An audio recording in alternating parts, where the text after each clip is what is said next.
E agora daremos início à segunda palestra, a terceira palestra do painel, que terá o tema A Saúde Mental e a sua relação com a pandemia, e será apresentada pelo Dr. Davi de Souza Lima, vice-presidente da Associação Paulista de Medicina Regional São José dos Campos. O Dr. Davi, ele é médico psiquiatra, formado pela Faculdade de Ciências Médicas de Santos, com residência médica pela Santa Casa de São Paulo, psiquiatra da Marinha em 2006 e 2007, título de especialista pela Associação Brasileira de Psiquiatria, mestre em Ciências pela Universidade de São Paulo, bacharel em Direito, professor de Psiquiatria da Faculdade de Ciências Médicas de São José dos Campos e da Faculdade de Medicina da Universidade Anhembi Morumbi, em São José dos Campos. É o atual vice-presidente da APM Regional São José dos Campos.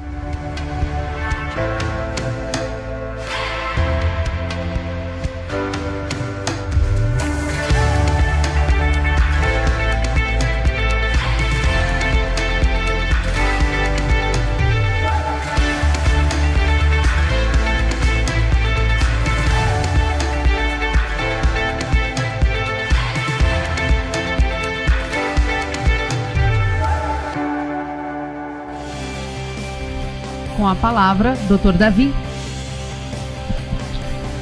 Tudo bem, doutor?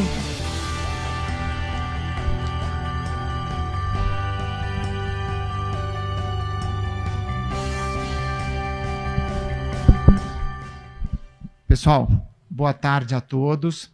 Primeiro eu queria agradecer a toda a equipe da Jovem Pan aí pelo convite, agradecer ao Dr. Danilo que organizou essa mesa aqui, a secretária, né, que fez uma exposição brilhante. O doutor Otton, presidente da APM, está aí também. O doutor Zé Luiz também, o presidente da APM estadual, está aí. Então, agradecer a presença de todos aí. Gente, olha, o Danilo, quando me convidou para falar aqui, ele pediu para a gente falar um pouco sobre a questão da saúde mental e a pandemia. Então, eu fiquei pensando um pouco, né, o que a gente poderia falar. É um tema que, de certa maneira, está sendo muito debatido hoje, não só aqui no estado de São Paulo, mas no Brasil inteiro. Então, eu fiz algumas reflexões aí com vocês, e aí eu queria, enfim, fazer um bate-papo mesmo com vocês. Então, a primeira pergunta, né, é assim, o que é ter uma boa saúde mental, né? O que significa ter uma boa saúde mental? Isso significa a ausência de sintomas psiquiátricos, né? Então, se você não tem sintomas psiquiátricos, você tem uma boa saúde mental. Não é bem assim.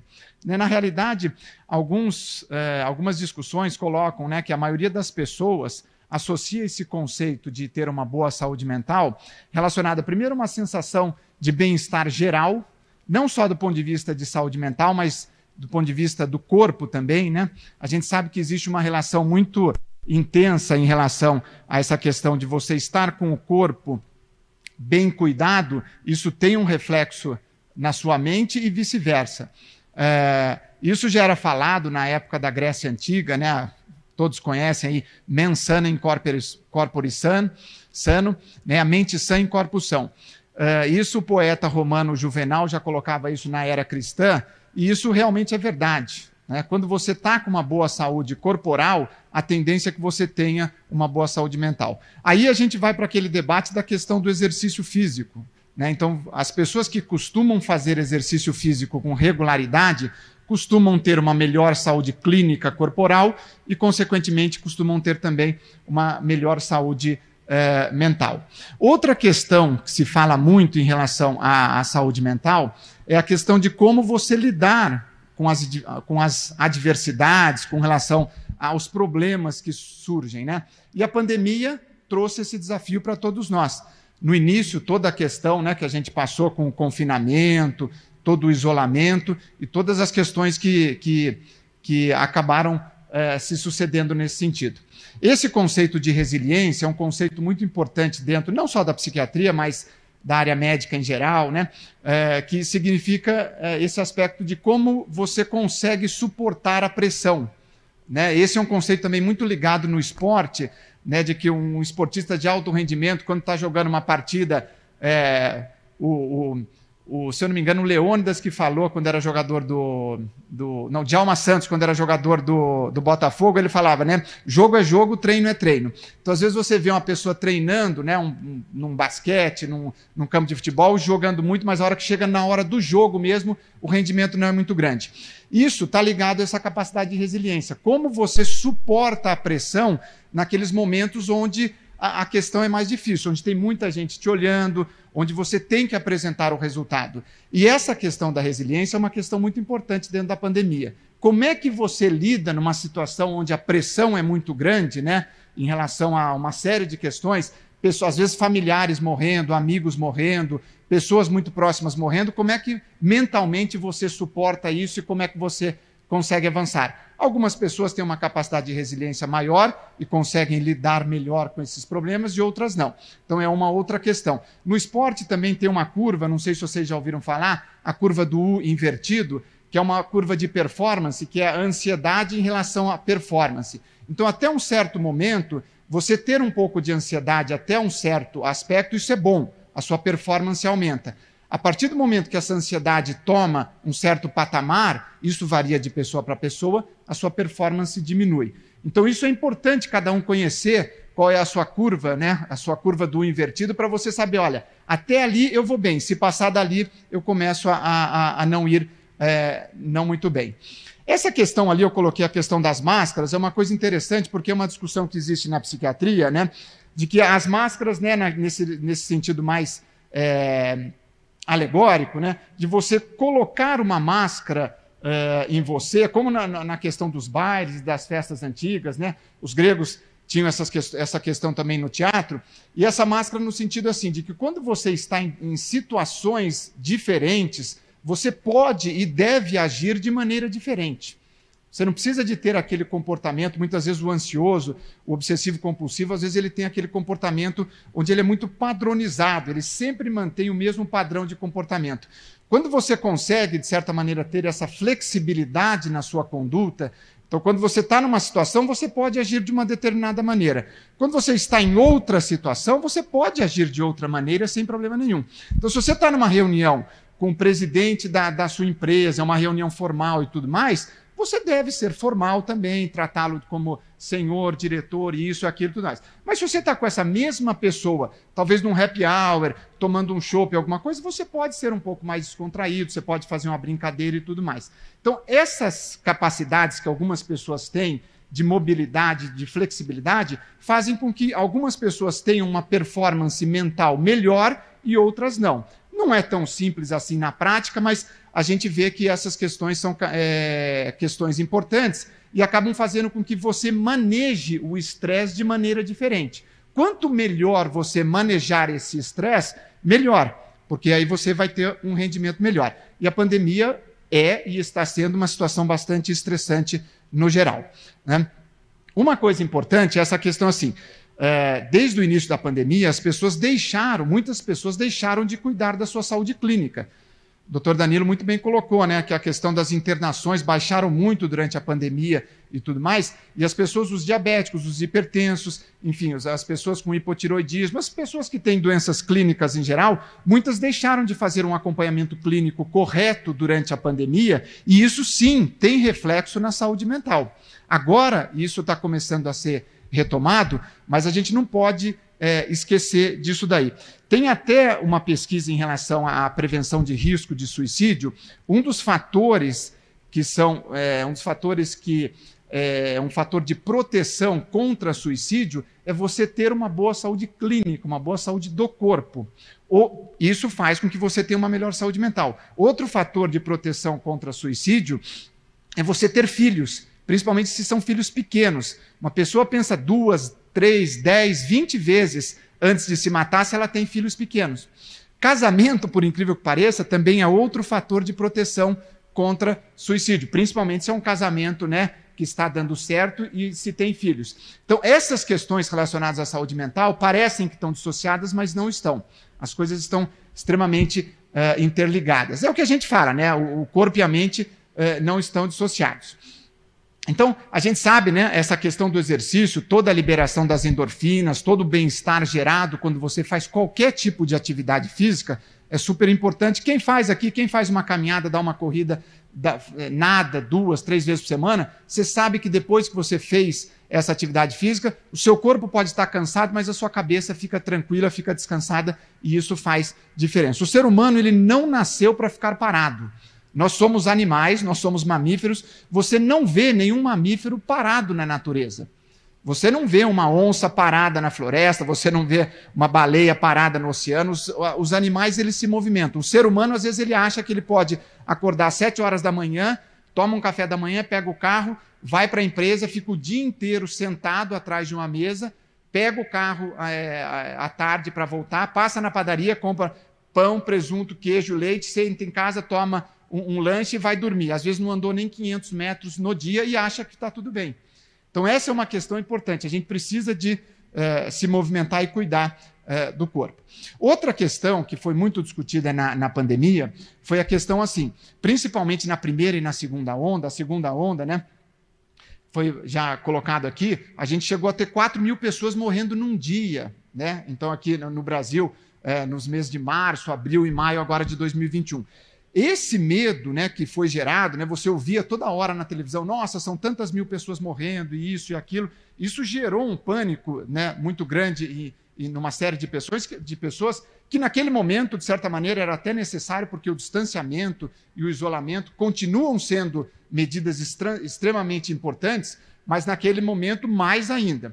Mas isso gerou sintomas de ansiedade muito intensos numa parcela grande da população e acabou gerando uma série de problemas relacionados à saúde mental. Não só a ansiedade, mas quadros de depressão também, que a gente vai ver como aumentou a questão de depressão e ansiedade dentro da pandemia. O que a gente viu, na realidade, dentro dessa pandemia que a gente passou? Primeiro, o confinamento, no primeiro momento, né, principalmente dos idosos, que ficaram ali muito isolados e sem contato praticamente com ninguém, e houve um problema sério aí com relação a uma parcela dessa população, apesar de que muitos idosos muitas vezes não respeitavam, você via muitos idosos saindo, mas a gente viu que houve esse problema. O medo de contrair o vírus, né? O medo de passar esse vírus para alguém, principalmente se, né, você é um adolescente, um adulto, para o seu avô, para a sua avó, para o seu pai, para a sua mãe, enfim, a questão do desemprego, a crise econômica, e tudo isso levou a um aumento do estresse muito grande, que, claro, teve um reflexo muito intenso em relação à saúde mental das pessoas, como a gente vai ver daqui a pouco. Esse estresse, o que é o estresse? O estresse mostra essa presença de estímulos externos, estressores, e como a gente lida com esses estímulos externos, né? De certa maneira eu falei isso, cada pessoa tem a sua resiliência, a sua singularidade, e muitas vezes esse lidar de maneira diferente tem consequências diferentes também. E a pandemia, claro, foi um estresse fortíssimo e continua sendo, né? O que fazer na pandemia? Se você entrar nos sites aí da internet, no YouTube, fala-se muita coisa, né? Evitar telejornais, porque toda hora fica se falando a mesma coisa, você vê de manhã, na hora do almoço e à noite, morreram tantas pessoas e isso, aquilo. Agora, ainda bem, a gente está numa fase mais tranquila da pandemia, mas isso não significa que a gente pode baixar a guarda. Pessoas com visões catastróficas, se você fica muito próximo de pessoas que acabam só falando, né, da tragédia, das coisas ruins que estão acontecendo, isso, de certa maneira, acaba contaminando você. E aí, como driblar essa quarentena? Um dos aspectos, eu já falei, fazer atividade física é uma das coisas que acabam sendo mais benéficas, assim, do ponto de vista de saúde, não só corporal, mas mental. A questão do contato com familiares e amigos, né? Isso no início da pandemia, principalmente os idosos. Hoje a tecnologia, a gente pode usar a tecnologia ao nosso favor. Então hoje, se você quiser ligar para uma pessoa no Japão e falar e olhar para a pessoa e falar, você fala, né, online na mesma hora sem problema nenhum.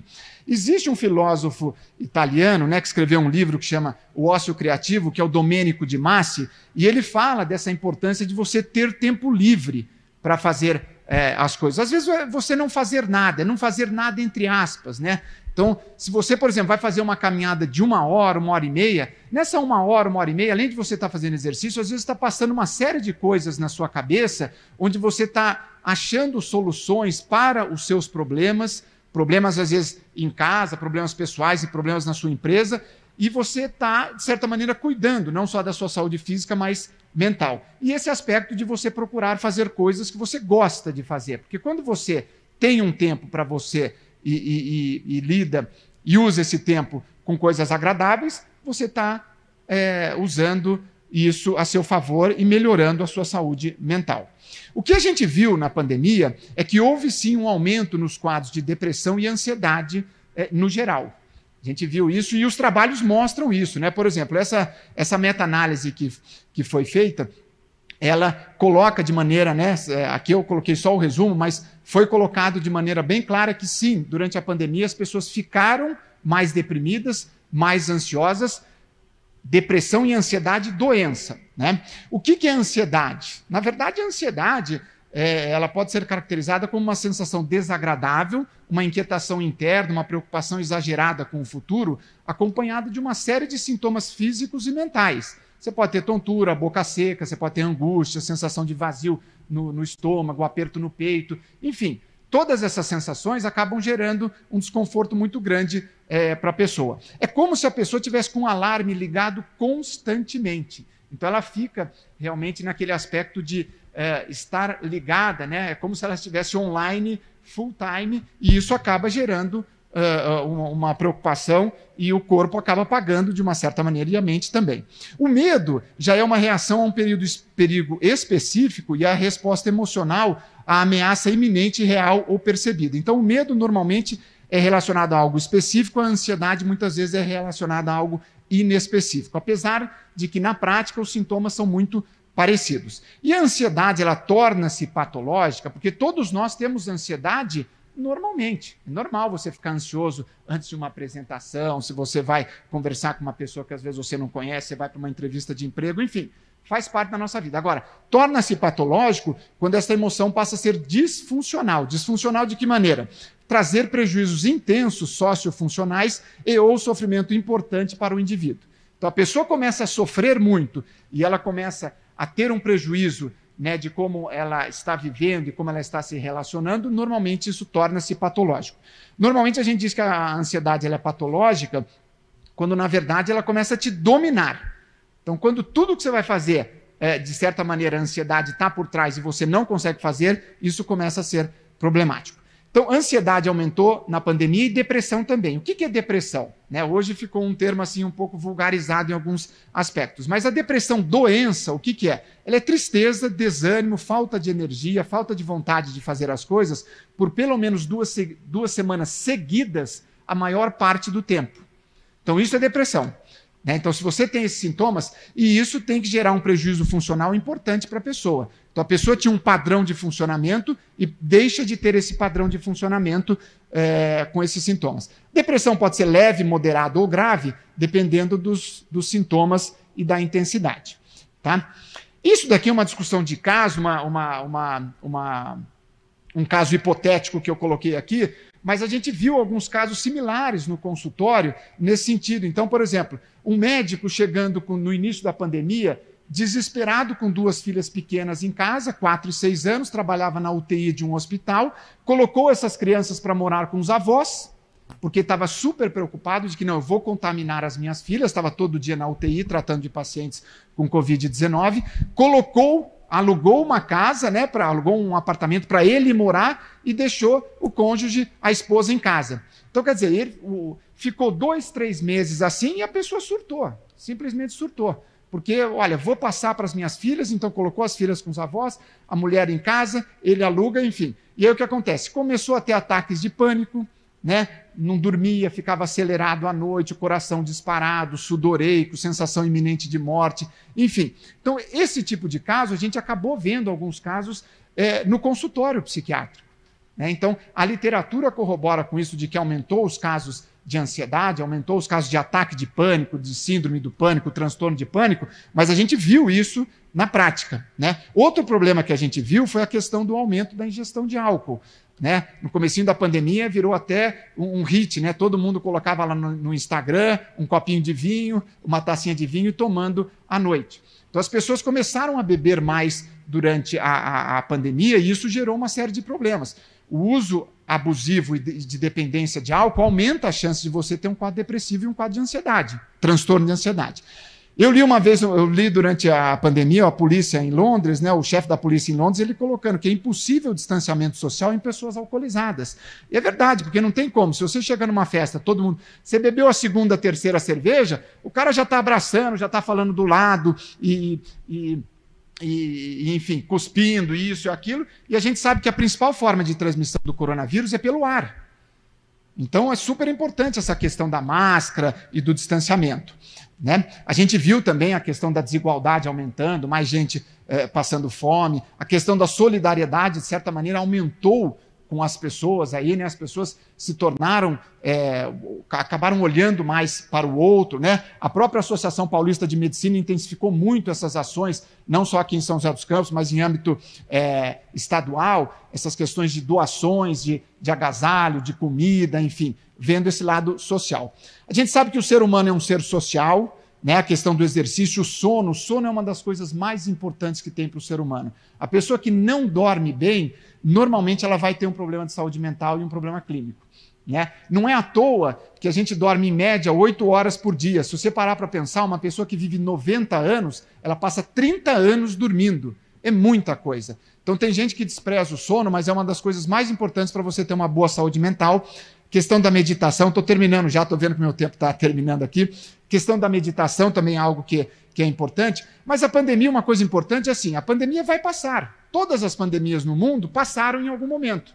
Pode ser que demore mais ou menos. E essa é uma questão importante, porque, fazendo uma analogia aqui com suicídio, a pessoa que muitas vezes se mata, ela tem essa questão de que ela acha que não tem saída e que não vai acabar nunca. A questão da desesperança é muito grande.